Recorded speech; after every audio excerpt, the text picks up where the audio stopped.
relation to the topic is just being on the culinary scene. Those cities that had terrible dining were considered the most boring.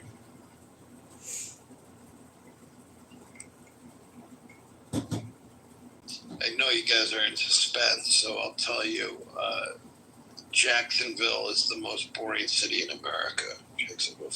Jacksonville, Florida? I would think there'd be good-looking women there. Exactly. There's no city in Florida that should be so fucking boring. Columbus, Ohio was also highly ranked. Columbus, there's some really fine-looking gals at Ohio State. I mean, it's like the biggest college city in the world. I can't imagine it's that boring. I went there. Wasn't that boring?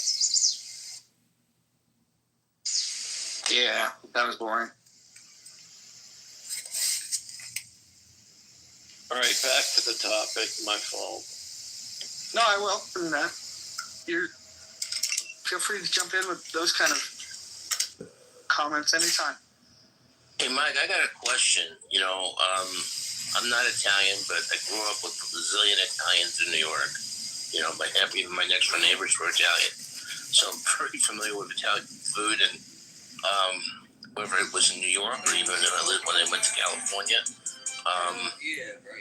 mayonnaise is not something I've seen on Italian cuisine, except for maybe like Subway type, like heroes, like submarine like sandwiches, you know, Coca-Cola with some cheese and then somebody puts mayo on it or whatever. Okay, but generally mayo, it doesn't show up. Yeah, no, I agree. I wasn't talking about Italian stuff, right? I said like sandwiches in general. Oh, okay, got it. Yeah, my wife makes a beautiful sandwich and she put mayonnaise.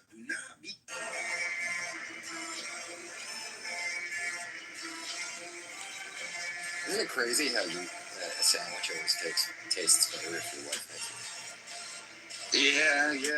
They'll call me a misogynist when I make this point, but I'm glad you said it. Burritos too. Like I think shit like that, like any food that's like contained, right? Like a sandwich is contained between two pieces of bread, a burrito or a taco. I always fucking overfill my fucking sandwiches and my burritos, and the portions are all fucked up. My wife is like, temperate. What am I looking for? Temperate. I don't know the word I'm looking for. She's judicious enough to put the proper. Yeah, she's tempered enough to put the proper amount of shit in a sandwich or a burrito. They're always better than shit. But let me ask you this: as good as she might be at making that, if you were to barbecue and go out and get on the grill, would you trust her to make anything up? No, and she can cook dinner. I'm not saying her cooking is not bad. It's just leaves. It's not. If company's coming, she's not. Self-control is liberty. I have a friend. It's kind of funny to me. I have a friend who used to love to go to Hooters because he thought the food was exceptional, particularly the wings. I think the food is okay. I wasn't going to Hooters for the wings. I was like most young men. What do you guys think of Hooters as a culinary specialty? I used to live right down the street from a Hooters in Dublin, California, and they had a great happy hour where I could get top shelf martinis, vodka martinis. So I'm using like Grey Goose or Belvedere or something in these martinis, and I'm getting $5. $5 top shelf martini, like you can't beat that. And so I can't tell you if the wings were made good or not. All I can tell you is that I drank inexpensive.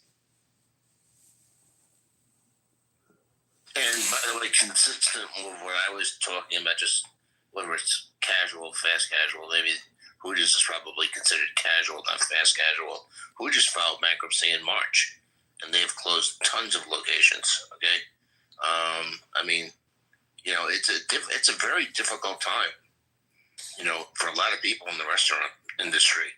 You got rising commodity costs.